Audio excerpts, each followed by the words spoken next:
Bonjour, c'est le 27 juin 2020 et ce samedi, les aigles se réunissent avec cette nouvelle tant entendue cette semaine. Nous savons maintenant ce que nous allons entendre dimanche matin.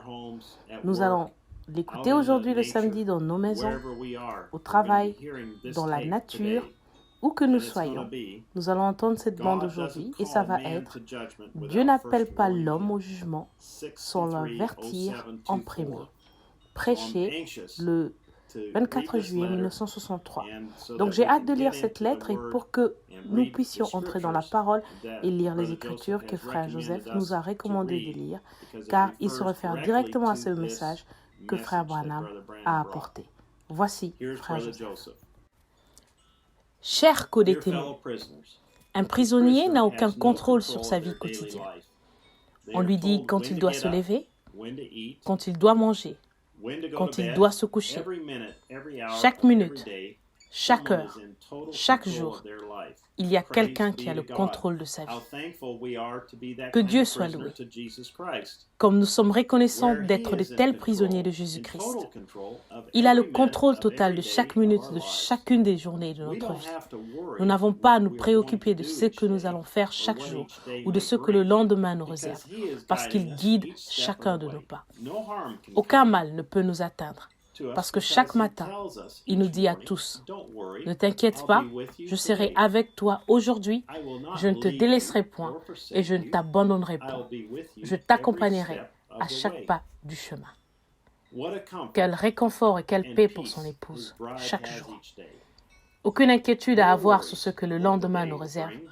Nous sommes au repos, car rien ne peut nous arriver si ce n'est la volonté de notre Père. Notre seul désir, c'est de le servir, de méditer sur lui jour et nuit, en demeurant dans sa parole et en écoutant la voix de Dieu nous parler. Alors qu'il nous dit, « Tu es ma parole manifestée, tu es mon Église pour ce jour-ci. » Citation. Si seulement nous pouvions garder cela à l'esprit, selon la parole de Dieu, en ces derniers jours, il aura une Église, il aura un peuple. Et ces choses qu'il a promises, il va les exécuter. Il a dit qu'il le ferait, et nous vivons en ce temps-là. Nous y sommes. Il cherche simplement à nous amener à être de vrais prisonniers, maintenant, enfermés avec lui. Fin de la citation. Le corps de Christ doit être enfermé avec lui dans sa position, en harmonie, uni avec sa parole. Ce message, sa parole parlée, est la seule chose qui puisse accomplir cela. Chaque jour que nous vivons, nous voyons la parole être manifestée en nous et dans le monde. Nous entendons cette parole nous parler et nous dire que nous sommes la nouvelle branche, le fruit, au sommet de l'arbre, son Adam restauré, l'Église qu'il a dit qu'il allait avoir, qui ne fera pas de compromis sur une seule parole. Nous voyons aussi la parole être manifestée dans le monde dans lequel nous vivons chaque jour. La prophétie s'accomplit, le jugement frappe la terre. Le prophète nous a avertis alors qu'il regardait au loin et qu'il voyait que quelque chose se préparait à arriver. Il nous a ensuite raconté ce qu'il avait vu et ce qui allait arriver. Il l'a prononcé et il n'y a rien dans le monde qui puisse arrêter cela. Dieu a promis qu'il n'amènerait jamais le jugement sur la terre sans premièrement donner un avertissement aux gens. Il ne fait rien sans premièrement annoncer par son prophète ce qu'il va faire. L'avertissement a été répété constamment. Ces choses que nous voyons se produire dans le monde aujourd'hui n'arrivent pas par hasard. C'est le jugement qui arrive tout autour de nous. Je crois que c'est le dernier avertissement de Dieu au monde. Je crois que c'est le dernier avertissement de Dieu à l'Église. Vous accrochez-vous toujours aux choses du monde? Dieu veut que nous nous séparions de toutes les choses du monde. Non pas essayer de vivre avec les choses du monde et aussi avec Dieu. Il nous a avertis de ne pas agir comme le monde, mais bien comme Dieu. Mais bien comme Dieu. Donnez-lui, à lui et sa parole, la première place en toutes choses. Quelle est votre position sur son message de l'heure? Quel est votre absolu? Quelle est votre position sur l'infaillibilité de sa parole prononcée par son prophète? Croyez-vous chaque parole? Suivez-vous la voie pourvue par Dieu pour aujourd'hui? Ou vos regards sont-ils tournés vers d'autres hommes ou vers un groupe d'hommes. Le jugement frappe le monde, c'est le dernier appel. Il vient pour son épouse. L'enlèvement est sur le point d'arriver. Il a fourni un moyen d'échapper à l'époque de Noé. Noé a préparé les gens. C'était un appel de miséricorde avant le jugement. Au jour de Moïse, Dieu a pourvu d'un moyen. Vous devez croire Moïse. La seule manière d'atteindre le pays promis, c'est de croire chaque parole et de suivre son messager ou périr. Le prophète nous a avertis au sujet de ces jours. Et maintenant, nous voyons cela être manifesté. Assurez-vous que vous êtes dans l'arche de Dieu pour aujourd'hui, sa parole, ce message. Alors que nous nous assemblons de nouveau, de partout dans le monde, dimanche, à 13h, heure de Jeffersonville, pour écouter. God doesn't call man to judgment without first warning him. Prêché le 24 juillet 1963. Remercions le Seigneur de nous avoir révélé son seul moyen d'échapper à son jugement, sa parole. Frère Joseph Branham. This is the last call. He is coming for his bride. The rapture is at hand. He made a way of escape in Noah's time. Noah made the people ready. It was a call of mercy before judgment. In the days of Moses, God had a provided way. You must believe Moses. The only way to reach the promised land was to believe every word and follow his messenger or perish. The prophet warned us of these days, and now we've seen them be made manifest. Make sure you are in God's ark for today. His word, this message, as we once again gather from around the world. Maintenant, ce sont les Écritures. Alors, Ésaïe 38, versets 1 à 5. En ce temps-là, Ézéchias fut malade à la mort. Le prophète Ésaïe, fils d'Amoz, vient auprès de lui et lui dit ainsi, « Parle l'Éternel, donne tes ordres à ta maison, car tu vas mourir et tu ne vivras plus. » Ézéchias tourna son visage contre le mur et fit cette prière à l'Éternel.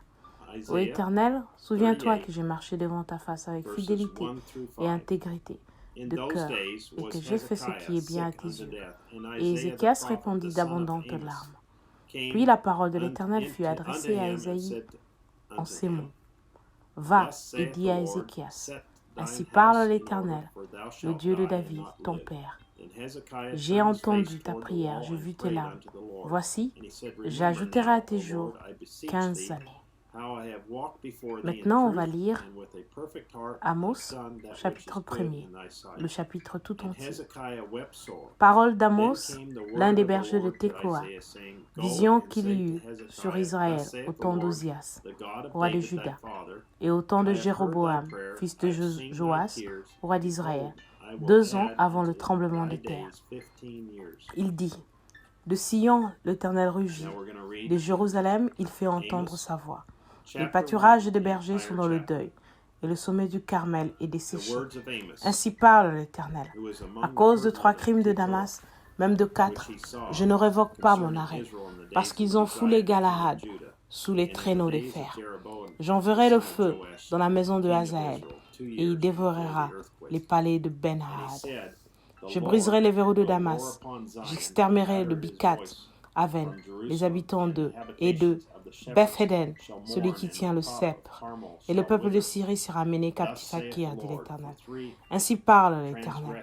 À cause de 3 crimes de Gaza, même de 4, je ne révoque pas mon arrêt, parce qu'ils ont fait une foule de captifs pour les livrer à Édom. J'enverrai le feu dans le mur de Gaza, et il en dévorera les palais. J'exterminerai d'Astod, les habitants, et d'Ascalon, celui qui tient le sceptre. Je tournerai ma main contre Écran, et le reste des Philistins périra, dit le Seigneur l'Éternel. Ainsi parle l'Éternel. À cause de 3 crimes de Tyr, même de 4, je ne révoque pas mon arrêt, parce qu'ils ont livré à Édom une foule de captifs, sans se souvenir de l'alliance fraternelle. J'enverrai le feu dans le mur de Tyr, et il en dévorera les palais. Ainsi parle l'Éternel.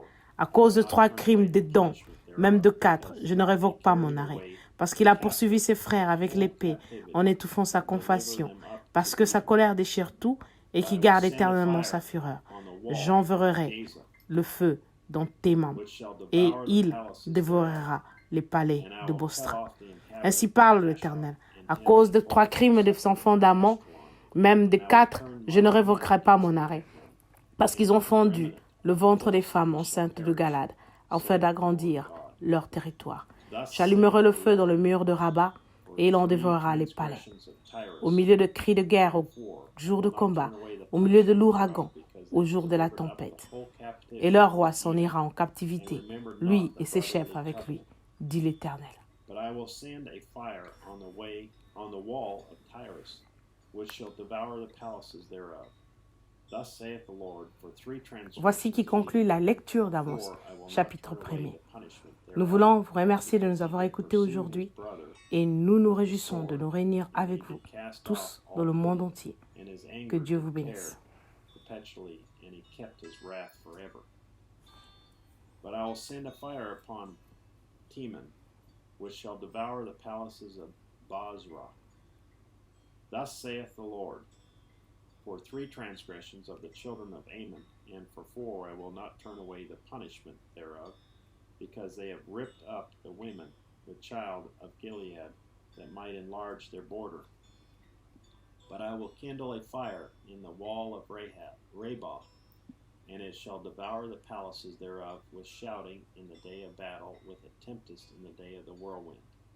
And their king shall go into captivity, and he and his princesses together, saith the Lord. That concludes the reading of Amos chapter 1. We want to thank you for listening in today, and we're looking forward to meeting together with you all in the Word around the world. God bless you.